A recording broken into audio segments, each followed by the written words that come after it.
back to another trade recap. I'm going to be covering trades taken week commencing the 13th. I only actually traded one day this week, so this will be a short video. But yeah, without further ado, I'll jump straight in. So if we just get some context on the higher time frames. So I covered it in my previous recap, but this weekly demand is still holding, and therefore we could see bullish pressure, whether that's to this level up here, because again, if this was had a push down and then we've had a sweep before this low failed, if the price pushes through, pulls back into it and goes, like, that could be a monster trade to the downside. But again, that's just forecasting too far ahead. But if it pulls back up into there, it could be nice. So on the daily, we've pulled into this extreme point down here, which swept liquidity, so we can just refine it to this. And then we've had a change of character here during the previous week, and then so this is where the daily low broke. We have some PLIs within here, but they're not very well priced. On the 4 hour, we can see we've had a reaction from this supply in the previous week, which has started to cause the pullback. So then this is the swing leg, this low to this high, and you see price come back, mitigated 50% before pushing to the upside. And then when we hop down to 15-minute line, I think my trades were taken within here. And then the next point of interest was this point here, which you can see we hit towards the end of that week, I believe. However, I'm only going to be covering Tuesday. So yeah, we've built the narrative for higher time frame bullish, like 4 hour, we had a break structure here. We've now pulled back before the upside. And then I was looking to see if there's anything within this price action here to warrant going long. So they're jumping down into the 15-minute time frame. I'm just going to remove this from the chart. Right, if we look to the left, we can see that this PLI is unmitigated. It's part of this previous chain. If I just unhide this.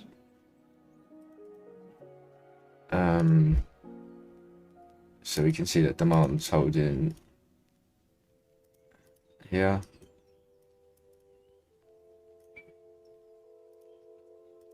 If we drag this across, we can see that this is where it reacted from. My trades are in here. And then why did price react from here? You can see it came into this extreme point here. So we had a reaction, pulled down, pushed through. Price never came back to mitigate this error, and this was valid as it swept liquidity from this high, which also, this zone here was also a flip of this zone here, adding even more confluence to this area essentially. So you can see, like, there's been a whole transfer between supply to demand. I mean, from demand to supply, from supply to demand. And if we move across, we can see price came back in, mitigated the error. And again, this PLI is right at 50% of this whole high time frame leg. So then when price came into this area on Tuesday, no, don't know this one. At this point here, 15-minute structure is bearish, and then so we can see, like, we're just getting from this point, yeah. So for actual swing structures to go bullish, I wanted to see this break, which it did on Wednesday. But on Tuesday, we'd mitigated this POI. We'd done a change of character here, and we started pushing to the upside. So POIs for shorts to be aware of, because 15-minute structure is bearish. Like, we can see we had the reaction to demand here. There was no sweep. There was no sweep that says high, high, high. So I was expecting this to be swept, which I think it formed equal highs here. So what's the high here? 356. 356, yeah. So it never actually swept it in the end until further down the line. However, basically this whole area is supply. I would have liked it to take out this high, but I was fully aware that it could react from something within here. So if you start to get price action on lower time frames, or even the 15-minute chart, so you can see it formed an equal high here, but then it aggressively took out this low, which is why when we get into it, this trade was valid to me. Like, I'm not going to keep waiting just for this high to go. Like, price is showing me that it could go down. I'll take the trade. However, coming into London, I'm just following price to the upside. I'm just gonna bar replay to here.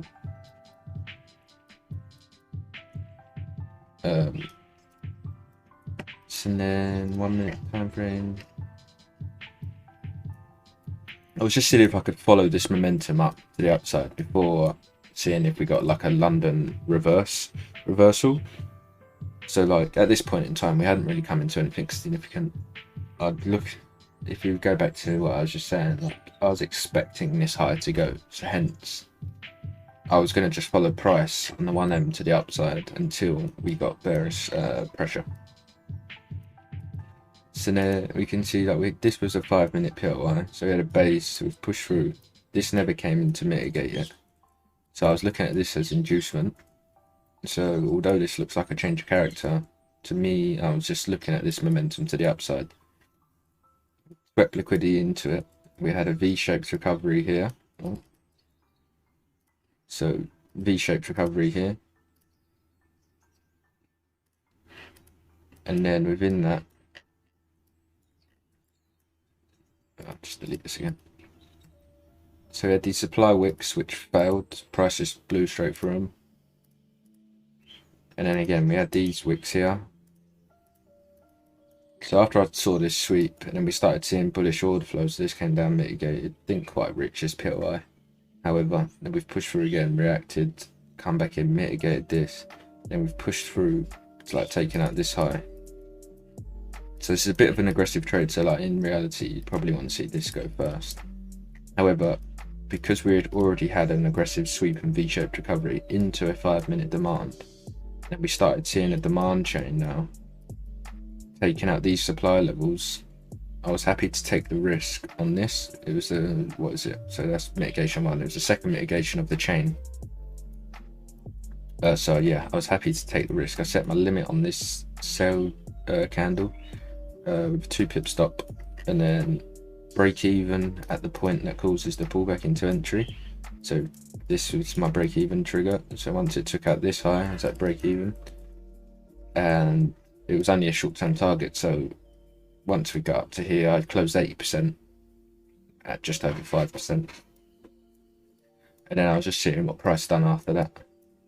And yeah, so then eventually I was taking out the rest of the trades when it pulled back. As you can see, like, reacted from this extreme point up here.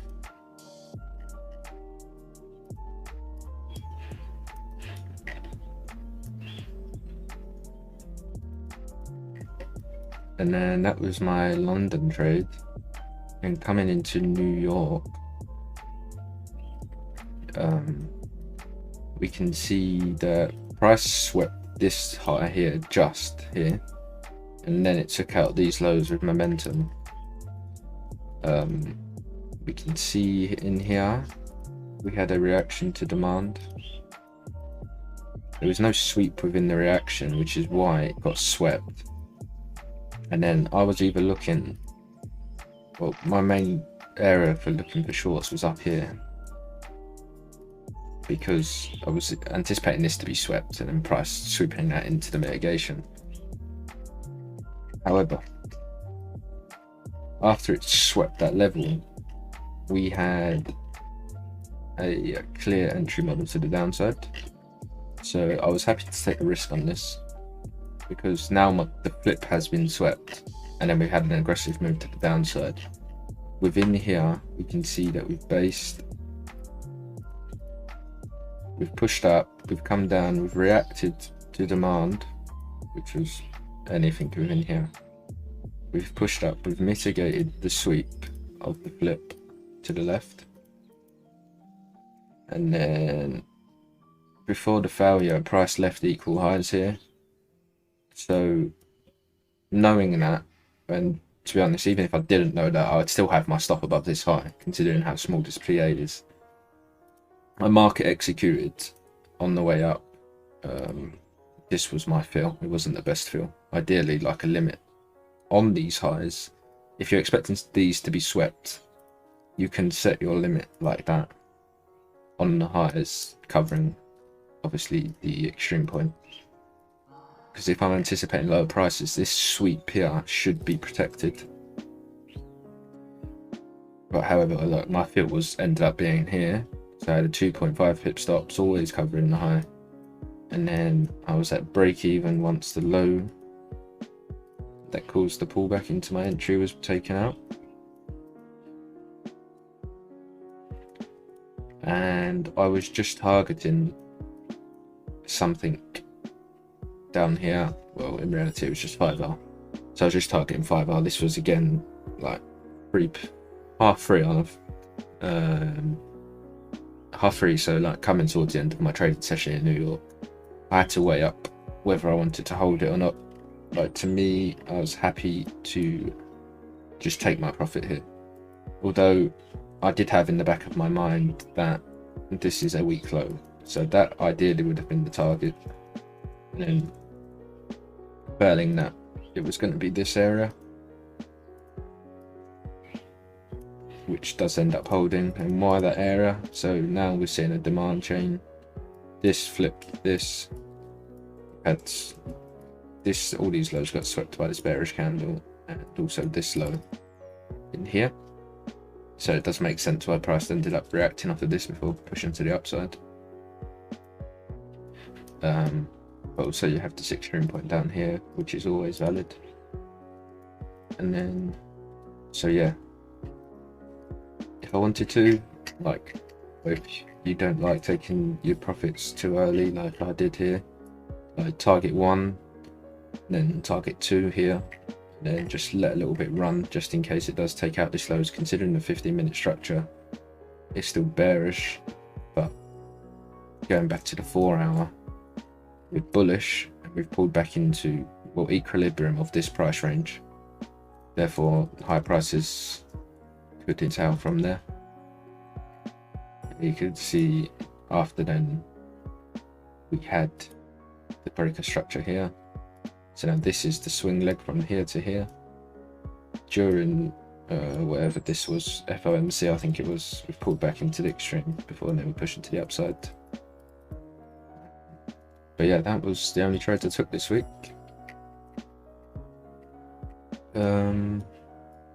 Yeah, it's just not really much else to go over. This was only a 13-minute video. But yeah, I'm not going to pretend I took trades that I didn't take. So yeah, 10% basically taken for the week in one trading day. It goes to show you don't need to trade every day and you don't need to take every setup. One half decent day, and you're done for the week or month. But yeah, take care guys, see you on the next one.